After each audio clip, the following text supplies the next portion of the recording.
બને ત્યાં સુધી હું ટૂંકમાં પતાવવાની કોશિશ કરીશ. તો જેતપરમાં કાલે લગભગ 2000થી વધુ લોકોએ મુલાકાત લીધી. આ મુલાકાતની અંદર તમામ ગામના ખેડૂતો હતા.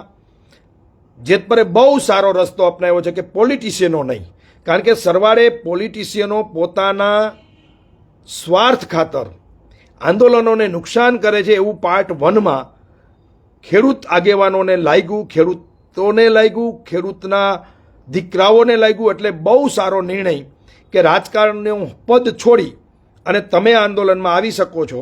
બાકી કોઈ પોલિટિશિયનોએ હાલ આ આંદોલનમાં આવવાનું નથી, એક વાત. પરંતુ નાના નાના જે કાર્યકર્તાઓ છે કોઈ પાર્ટીના અથવા તો કોઈ વિચારધારામાં માને છે એવા તમામ ખેડૂતોને ત્યાં જવાનું આમંત્રણ છે. બીજી વાત, જેતપર મુકામે આપણે જેમ રામધૂન બેસતી હોય છે મહિનાદીની, તો આપણે વારા કાઢીએ છીએ કે આ ગામથી મંડળી જશે, આ ગામથી મંડળી જશે. તો આ ખેડૂતો માટેની એક રામધૂન છે. તો મારી વિનંતી છે ખેડૂતોને કે જેતપર ગામે આપ બધા જ ત્યાં નંબર લોકલ લોકોના લઈ, કમિટીના લઈ અને પહોંચો. લખાવી દો કે આજે અમે 10 ગામના લોકો આવવાના છે, આજે અમે 5 ગામના લોકો આવવાના છે, આજે અમે 10 ગામના આ ગામના લોકો આવવાના છે. જિલ્લામાંથી એક પણ ગામ એવું ન રહેવું જોઈએ કે જ્યાં ઉપવાસ આંદોલનમાં જાય નહીં. કાલે મેં જોયું કેસિયાથી હતા, ભાદરાથી હતા, જોડિયાથી હતા.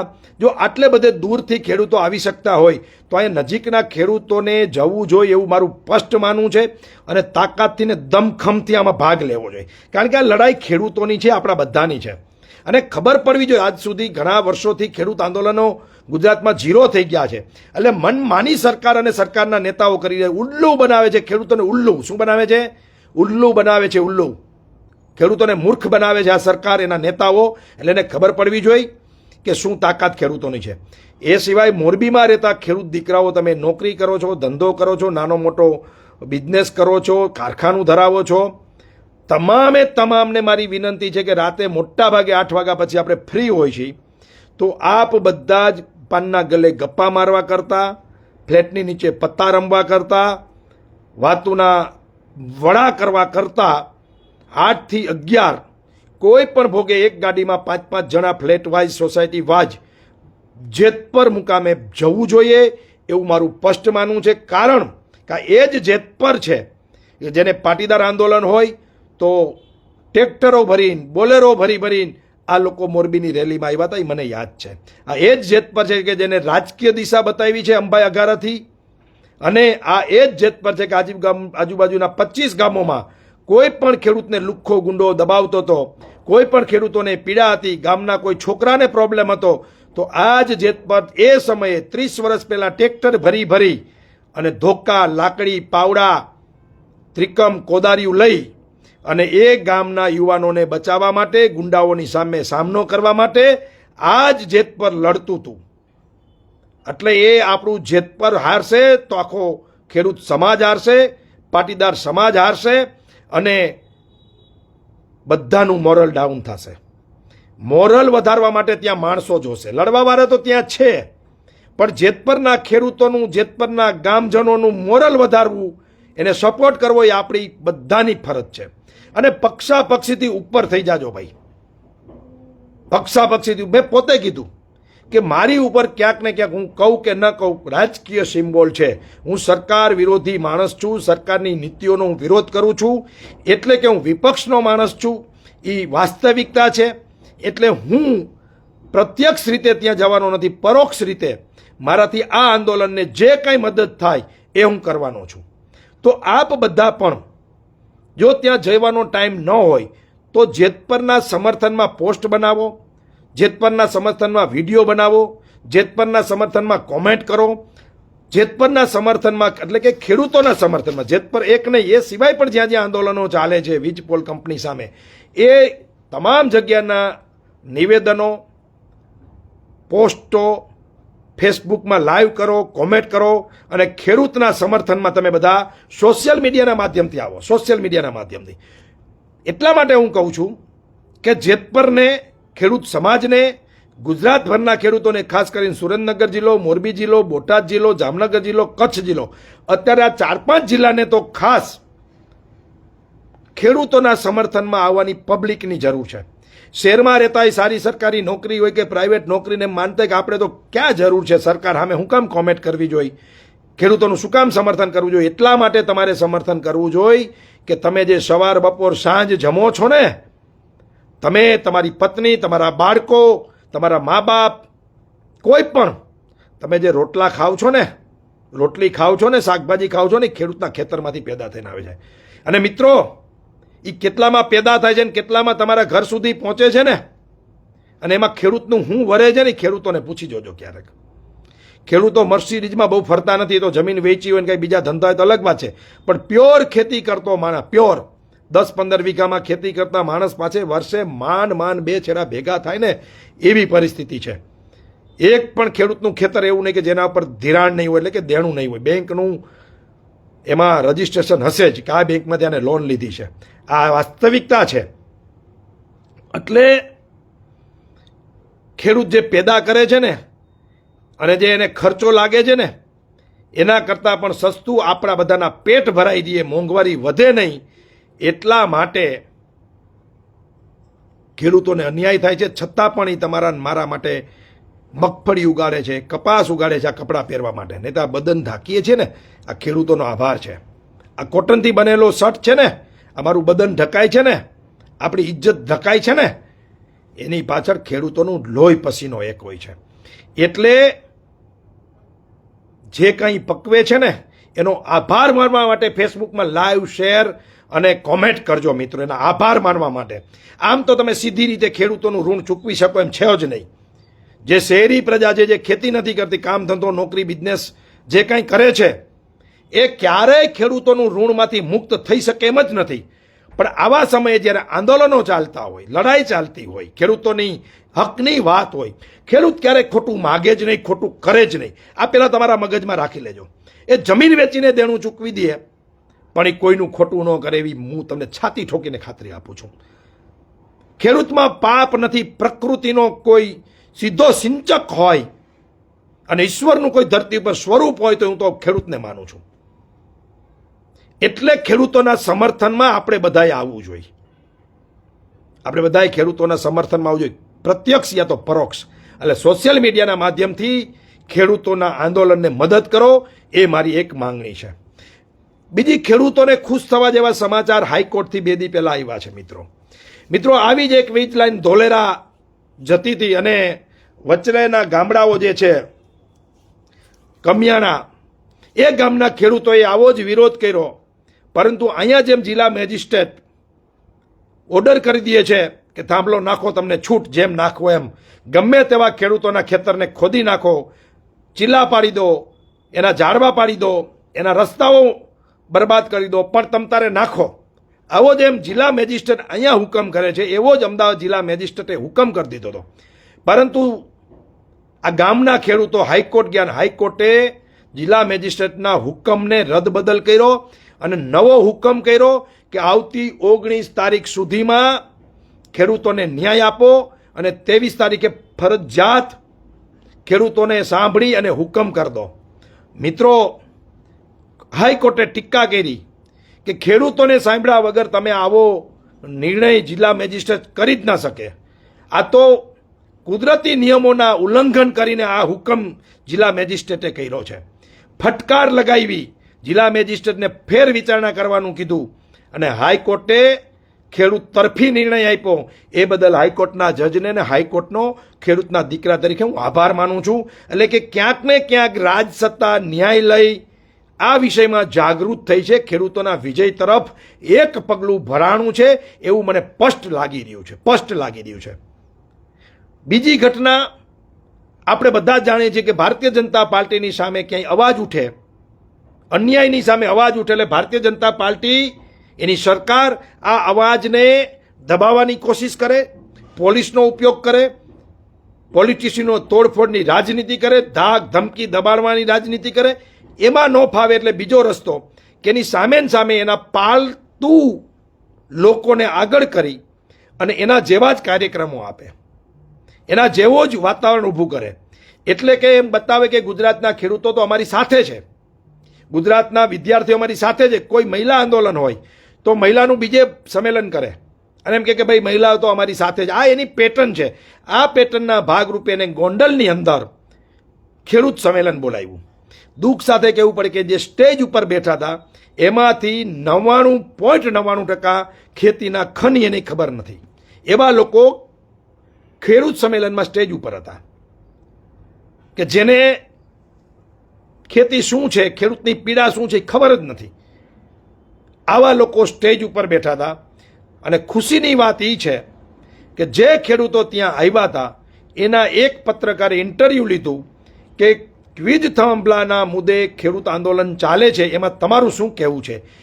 તમે વિચાર કરો એ મિત્રો, ખેડૂતોને ધન્યવાદ છે, એમને સેલ્યુટ છે કે એના જ કાર્યક્રમમાં એના જ ઘરમાં જઈને એને જ કહી દીધું કે આ સરકાર ખોટી છે. આના કરતાં તો અંગ્રેજ, રાજાશાહી, મુગલશાહી અને બાકીની જે કોઈ સત્તાઓ હતી એ બધી જ આજની સરકાર કરતાં સારી હતી એવું એની છાતી ઉપર એના સંમેલનમાં એક ખેડૂત દાદાએ કહી દીધું.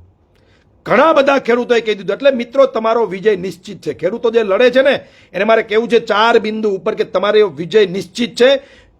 પરંતુ આ વાત ખેડૂત સુધી પહોંચે એટલા માટે ખૂબ શેર કરજો.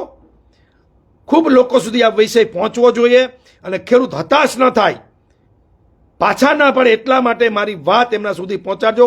4 બિંદુ છે મિત્રો કે ખેડૂત સંમેલનમાં જ ખેડૂતો તમારું સમર્થન કરી રહ્યા છે. એનો અર્થ એમ છે ગોંડલનો ખેડૂત તમારું સમર્થન કરે એટલે સમજજો કે ગુજરાત આખાનો ખેડૂત આ વિષયમાં તમારી લડત કરતી સમિતિ સાથે છે.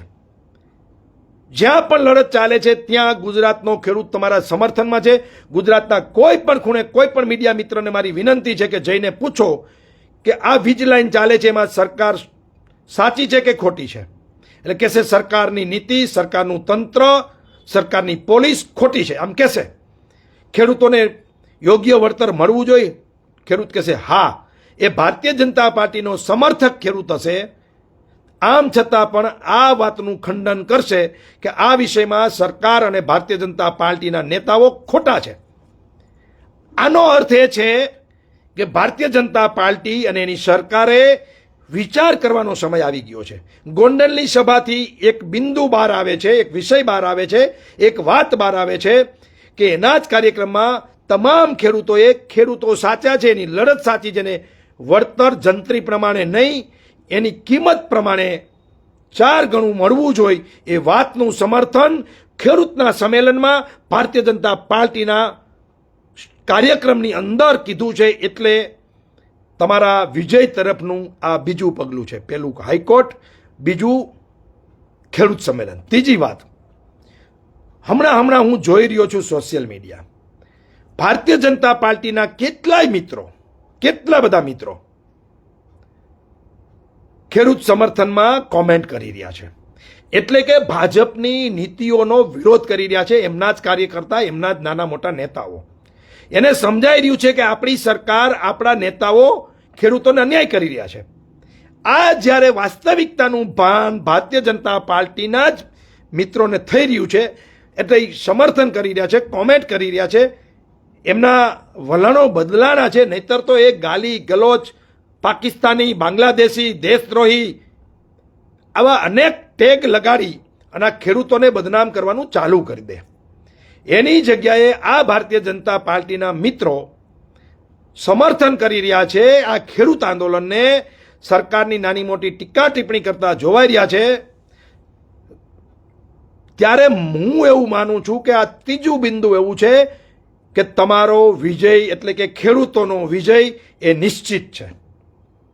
આ ત્રીજું બિંદુ જરાય નાસીપાસ થવાની જરૂર નથી. અને મિત્રો, બીજી વાત, આંદોલનો આડ વાત કરી દઉં, આંદોલનો સફળ અને નિષ્ફળ એવી કોઈ વ્યાખ્યા જોતી નથી. હંમેશા આંદોલનો સફળ જ હોય છે. એનું પરિણામ આવે કે ના આવે, અને આંદોલન જ એનું નામ હોય કે જે અણધાર્યું થાય, નક્કી કર્યું એવું કાંઈ થાય નહીં અને ન વિચાર્યું એવું થાય, એનું નામ આંદોલન. બાકી નક્કી કરેલા ટાઈમ ટેબલ મુજબ કાંઈ પણ ચાલે એને કાર્યક્રમ કહેવાય. કે ભાઈ સવારે 8 વાગે ધ્વજવંદન થશે, વક્તાનું વક્તવ્ય થશે, મહાનુભાવોનું સન્માન થશે, આને કાર્યક્રમ કહેવાય. પરંતુ નીકળ્યા હોય નક્કી કરીને અને એમાં ક્યાંક ધબધબાટી બોલી જાય, પ્લાનિંગ ફેરવવા પડે, એ ટીમ પકડાઈ જાય તો બી ટીમને, બી ટીમ પકડાઈ જાય તો સી ટીમને, આવું બધું થાય એનું નામ આંદોલન. અને આંદોલન ક્યારેય નિષ્ફળ નથી જતું. અને મિત્રો, ઉપવાસ આંદોલનમાં જે મિત્રો બેઠા છે એને હું એક ગાંધીજીના વિષય ઉપર કહી દઉં ખાલી વચ્ચે, એટલે તમે નાસીપાસ ન થતા. મિત્રો, ગાંધીજીએ જીવનમાં 100થી વધારે વાર ઉપવાસ કર્યા છે અને એના ઉપવાસના કારણો હું તમને કહીશ તો તમે માનવા તૈયાર નહીં થાવ. ગાંધીજીએ એક ઉપવાસ એવો કરેલો કે એનો મિત્ર બીડી પીતો હતો અને એના કહેવાથી પણ એ બીડી મૂકતો નહોતો, વ્યસન મૂકતો નહોતો. ગાંધીજીએ ઉપવાસ આંદોલન કર્યું કે તું બીડી નહીં મૂકતો, હું હવે ઉપવાસ કરું છું. અને એના મિત્રએ એ બીડી મૂકી દીધી અને ગાંધીજીના અનશન પૂરા થયા. અને એવા કેટલાય અનશન છે ગાંધીજીની માંગણીના કે જે અનશન ગાંધીએ કર્યા, આમ છતાં પણ એ માંગણીઓ પૂરી ન થઈ અને ગાંધીજીને એ અનશન તોડવા પડ્યા છે. સમજાય છે મારી વાત? પણ એ ફેલ નથી. એ બીજી વાર પ્રયત્ન કર્યો, ત્રીજી વાર પ્રયત્ન કર્યો. એટલે જે અનશન ઉપર મિત્રો બેઠા છો એને ફ્રી ટાઈમમાં ગાંધીજીના સત્યાગ્રહો, સરદાર પટેલનો બારડોલી સત્યાગ્રહ, આ બંને વિષયો ઉપર વાંચન કરવું જોઈએ, જેથી કરીને તમારું મોરલ એ અપ થાય અને તમને સાચા ઉપવાસ આંદોલનોની ધ્યાનમાં રૂપરેખા આવે. હવે છેલ્લી વાત કે વિજય શું કામ નિશ્ચિત છે. 2-4 દિવસ થયા ભારતીય જનતા પાર્ટીના મુખ્ય નેતાઓ, એ રૂપાલા સાહેબ હોય, હર્ષ સંઘવી હોય કે જીતુ વાઘાણી હોય કૃષિ મંત્રી, આ બધાના નિવેદનો સરકાર ખેડૂતોને અન્યાય નહીં કરે એ પ્રકારના નિવેદનો ચાલુ થઈ ગયા છે. એટલે કે સરકારને કાંઈ ને કાંઈ રસ્તો કાઢવો પડશે એ વાત નિશ્ચિત છે.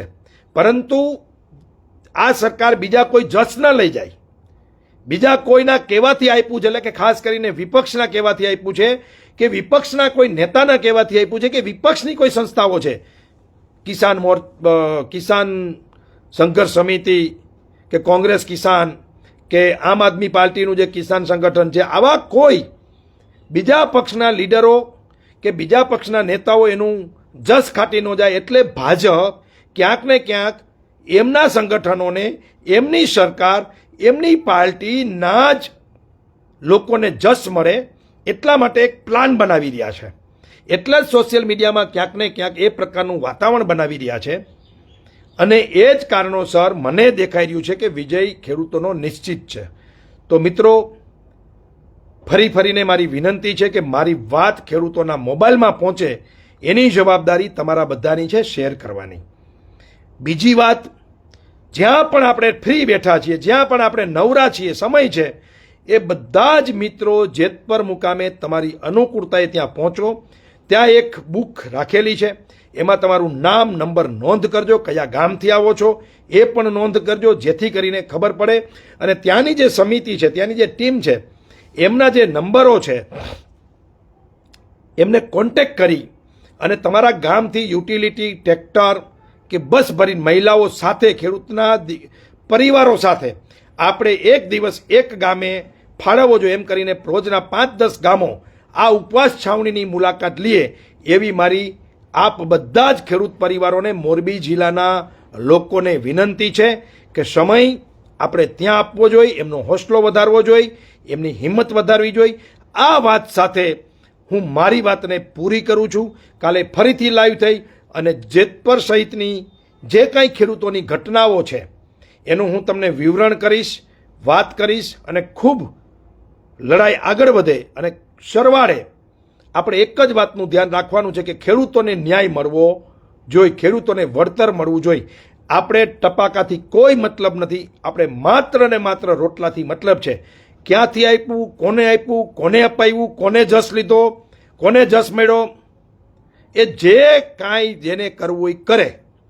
રાજકારણ કરવાની કેટલી બધી જગ્યાઓ છે, આંદોલનો કરવાના કેટલા બધા વિષયો છે, સરકારની એટલી બધી ખોટી નીતિઓ છે કે તમે રોજ લડો તો રોજ ખૂટે એમ નથી.